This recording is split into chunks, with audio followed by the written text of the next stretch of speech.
রাত বাজছে 10টা। আমার এখন ইচ্ছা করছে বিরিয়ানি খেতে। কি আর করা, আমি তো আর অর্ডার করে খেতে পারবো না, কারণ এখানে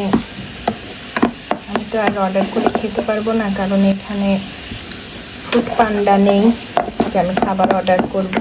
তাই নিজে নিজে রাত 10টার সময় অল্প করে বিরিয়ানি না। এখানে আমি আলুটা ভেজে নিচ্ছি, বেরেস্তা করে উঠিয়ে নিলাম। পোলাওয়ের চালটা ভিজিয়ে দিলাম, কারণ 20 মিনিট চাউলটা আমি ভিজিয়ে রাখবো, তারপর আমি বিরিয়ানিটা করব। তাহলে বিরিয়ানিটা অনেক টেস্টি হয়, মানে চালটা খুব সহজেই সিদ্ধ হয় কিন্তু লাটকা হয়ে যায় না, ঝরঝরাই থাকে। এজন্য 20 মিনিটের জন্য আমি ভিজিয়ে দিলাম। মুরগির মাংসটা ভেজে নিচ্ছি, আর এদিকে আলু ভেজে উঠিয়ে নিয়েছি। তখন মুরগির মাংস আমি গোটা পেঁয়াজ, গোটা রসুন আর গোটা আদা দিয়ে দিব।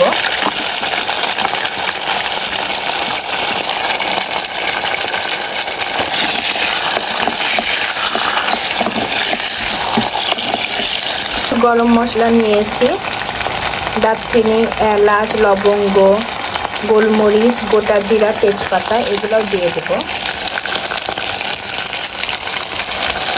খুব অল্প পরিমাণ, যার কারণে খুব সামান্য জিনিস দিচ্ছি আমি। যারা বেশি তৈরি করবে তারা অবশ্যই মাংসের পরিমাণ বেশি হলে বেশি জিনিস দিবে। তো এই মাংসটা আমার ভাজা হয়ে গেছে, এই সময় আমি পানি দিয়ে দিব। এই পর্যায়ে আমি পানি দিয়ে দিব। আসলে আমি এই মুরগির মাংসে যে পানিটা অ্যাড করব, সেই পানিতে পোলাওটা রান্না করব। এই কারণে একদম পরিমাণ মতো পানিটা দিয়ে দিচ্ছি, যাতে আমাকে এক্সট্রাভাবে পোলাওয়ের পানি দেওয়া না লাগে। আমি পানিটা অ্যাড করে দিলাম। যতটুকু পোলাওয়ের চাল দিয়েছি তার ডবল পানি দিয়ে দিলাম। এখন আমি এটা ঢাকনা দিয়ে ঢেকে দিব, বলক উঠে কিছুক্ষণ সিদ্ধ করব 10 মিনিটের মতো। তারপরে আমি পানিটা ছেঁকে মশলাটা আলাদা করে নেব। যে মশলাগুলো দিছি সেগুলো ব্লেন্ড করে পরে আবার পোলাওয়ের মধ্যে আমি দিব। 10 মিনিট আমি সিদ্ধ করে নিলাম মাংসটা। এখন আমি পানিটা আলাদা করে নেব, পানি আর মাংস আলাদা করে নেব, মশলাগুলো পেস্ট করে নেব। এদিকে আমি মাংসগুলো আর মশলাগুলো আলাদা করে নিলাম, আর এই যে পানিটাও আলাদা করে নিলাম। এখন আমি এই পানিটা দিয়ে আর কি পোলাওটা রান্না করব। আগে পোলাও চাউলটা ভেজে নিই, তারপরে আমি পোলাও রান্না করব। তার মধ্যে মাংসগুলো দিয়ে দিব। এইদিকে পোলাওটা ভেজে নিচ্ছি, পোলাওয়ের চাউলটা। আর এই যে একটু ঘি দিয়ে দিব। এই ঘিটা আমি নিজেই বাসায় তৈরি করেছি, তো সেই ঘিটা দিয়ে পোলাওটা ভেজে নেব। এটা আমার বাসায় বানানো ঘি।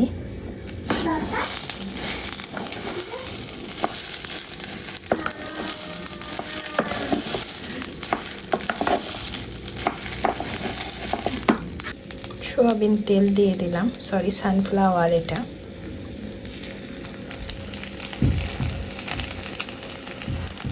দিয়ে দিলাম।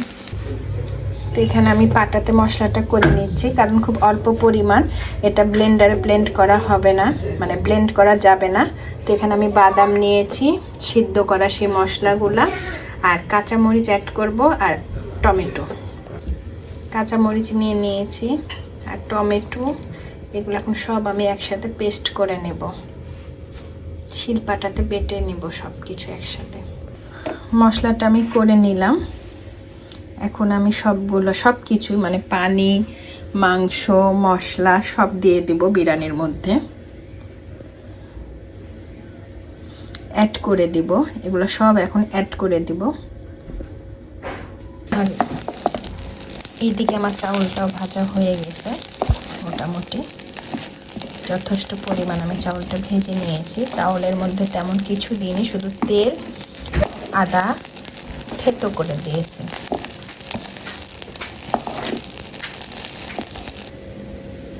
তো পানিটা আমি অ্যাড করে দিলাম।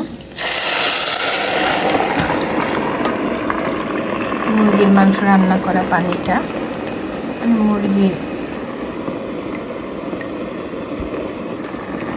তারপরে এই যে মশলাটা দিয়ে দিব।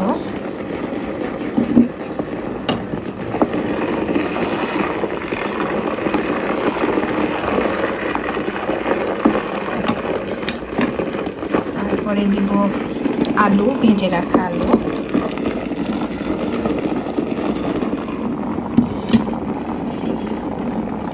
আলু দেওয়া হয়ে গেছে, এখন মুরগির মাংসগুলো দিয়ে দেব।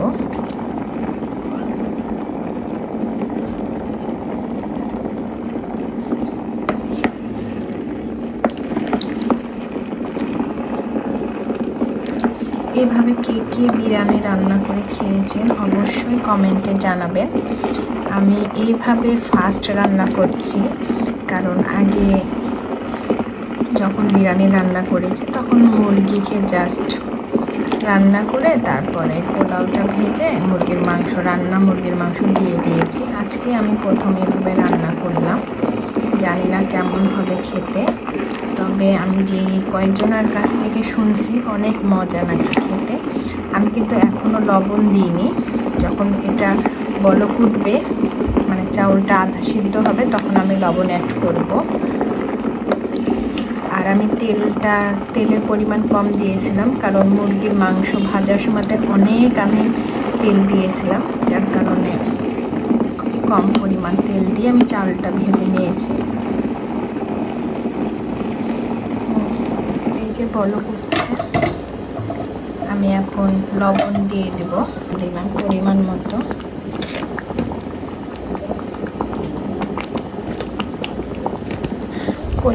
লবণ দিলাম, চেক করার পরে যদি লাগে তো আবার অ্যাড করব, না লাগলে ঠিক আছে। বেশি দেওয়া যাবে না, কারণ বেশি দিলে আর কমানো যাবে না, এই কারণে কম হলে আবার দেওয়া যাবে।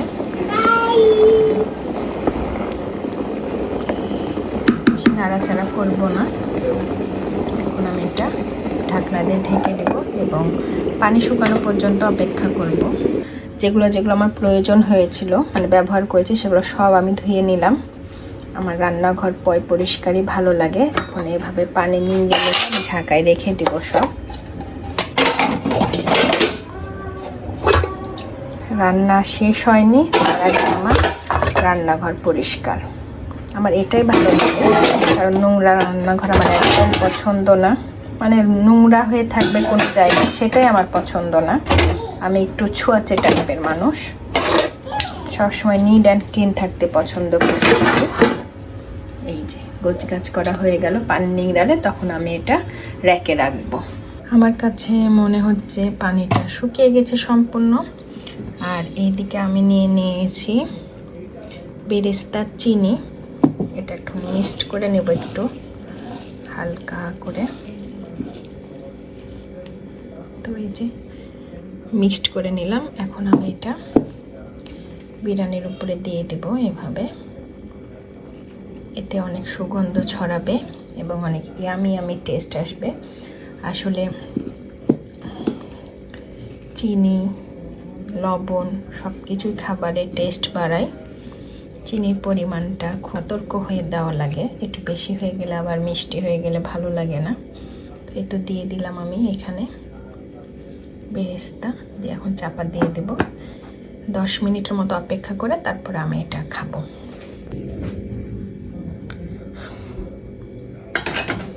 বিরিয়ানি 10 মিনিট হয়ে গেছে। মাশাআল্লাহ, দেখতে তো ভালোই লাগছে। দেখা যাক এখন খেতে কেমন হয়। আর ছোট মিনি রাইস কুকার একদম ভরপুর হয়েছে। তো ঠিক আছে, টেস্ট করে জানাই কেমন হয়েছে। তো আজকের বিরিয়ানি খাবো এই যে টমেটো, গাজর, লেবু আর বিরিয়ানির সাথে বিরিয়ানিটা নিয়ে নিই। তো বিরিয়ানির সাথে সাথে লেবু, টমেটো, কাঁচামরিচ সবই নিয়ে নিলাম। আসলে বিরিয়ানি কাঁচামরিচ ছাড়া মজা লাগে না। ও হ্যাঁ, লেবু, কারণ লেবু, টমেটো, কাঁচামরিচ এগুলা বিরিয়ানি পোলাওয়ের স্বাদটারও দ্বিগুণ করে দেয়, এই জন্য নিয়ে ফেললাম। আমি যতই ঝাল বিরিয়ানি হোক তারপরও বিরিয়ানির সাথে আমি কাঁচামরিচটা খেতে পছন্দ করি, আমার অনেক ভালো লাগে। বিসমিল্লাহ, মাশাআল্লাহ, অনেক অনেক অনেক মজা হয়েছে, ধারণার বাইরে। এর আগে আমি বিরিয়ানি রান্না করেছি, কিন্তু এই পদ্ধতিতে রান্না করি নাই, যার কারণে আজকের বিরিয়ানিটা একটু অন্যরকম মজা হয়েছে। আমি শুধু নিজের জন্যই করেছিলাম, কিন্তু আরিশের পাপাও খেলো। আরিশের পাপার জন্য ভাত রান্না করছি, কিন্তু সে বলল না আমিও বিরিয়ানি খাবো। তো ঠিক আছে, তাকেও দিলাম বিরিয়ানি টেস্ট করতে। তো তার কাছ থেকে শুনেন সে কি বলছে। অরিজিনাল বিরিয়ানি মনে হাজি বিরিয়ানির মতো স্বাদ। রিয়েলি? সে বলছে অনেকই আমি অনেক টেস্টি, আপনারা শুনতে পেলেন। তো আমার কাছে অনেক ভালো লেগেছে এই বিরিয়ানিটা। আপনারা যদি কেউ এভাবে রান্না করেন তো অবশ্যই জানাবেন, আর যারা রান্না করেন নাই তারা অবশ্যই রান্না করে খাবেন। এটা অনেক টেস্টি, যদিও একটু রান্না করতে চেয়ে প্যারা, কিন্তু তারপরও অনেক মজা হয়। একটু কষ্ট করে রান্না করবে। গরুর মাংস বা মুরগির মাংস সেম পদ্ধতিতে রান্না করবেন, তাহলে খুব মজা হয়।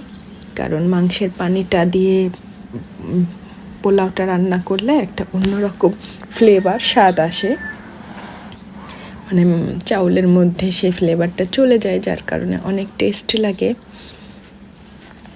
আর আরিশ এদিকে দেখেন কি করছে। তো খাওয়া দাওয়া শেষ করার পর আবার ক্যামেরাটা অন করলাম আপনাদেরকে দেখানোর জন্য যে যতটুকু বিরিয়ানি আমরা রান্না করছিলাম সবটুকু খেয়ে ফেলেছি, মাশাআল্লাহ, আলহামদুলিল্লাহ। তো আজকের ভিডিওটি এ পর্যন্ত। সবাই আসসালামু আলাইকুম, সবাই ভালো থাকবেন, সুস্থ থাকবেন, আমাদের জন্য দোয়া করবেন। আল্লাহ হাফেজ।